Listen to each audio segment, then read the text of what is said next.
When I wake up in the morning, my thoughts are not always full of faith or optimism.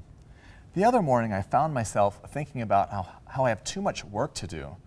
And I was feeling sick and worn out at the time, and I really didn't feel like going to the office. And then suddenly, I found my thoughts becoming more pessimistic and drastic. I started thinking, do I really want to be doing this job that I have? Is this how I want my life to be right now? And with each subsequent thought, I could sense myself feeling worse, more drained and exhausted, and I had just woken up. What was going on? In our book, The Rest of Health, we expose the 15 most common faulty thinking patterns, and we demonstrate how to replace them with a healthy alternative. This is important because faulty thinking patterns lead to anxiety, depression, and other problems. As you improve your thinking, you'll be able to enjoy your day-to-day life more and more. This may seem hard to believe if you've been struggling for a long time under the burdens of anxiety, depression, or guilt. But we assure you that by changing your thinking patterns, it is entirely possible to improve the way you feel and experience life.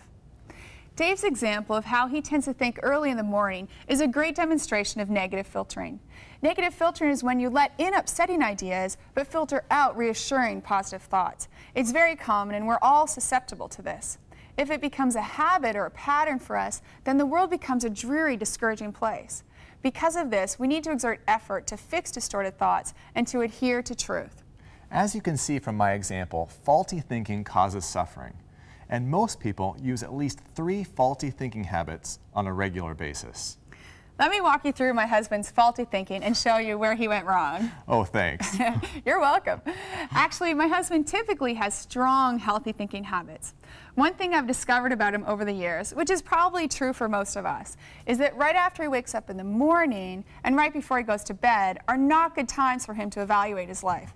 That's when he's the most tired and the most likely to use negative filtering. But the rest of the day, he's fine. He keeps in balance the fact that while he does have a challenging job, God has called him to make a difference in the lives of his patients. He loves getting to deliver babies, and he's passionate about seeing people become more healthy. Another common time that people use negative filtering is when they receive personal feedback or get an evaluation by their boss for their work performance.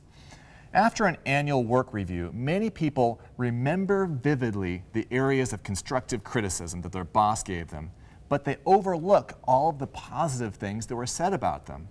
Using a negative filter, some individuals feel like quitting their job because they are focusing on the one piece of constructive criticism and not the 5 compliments that they received. When we filter out most of the good about life and hang on to the negative, we end up unhappy with our life and our relationships. The best way to combat negative filtering is by considering all the facts. Try not to block out large chunks of information, whether it's what you consider to be positive or negative ideas. Disregard what you think is untrue, but be sure to use the bulk of the information to come to your conclusions. When you evaluate yourself, be realistic and admit that you're not perfect, but remember that overall, God designed you with many great traits and abilities.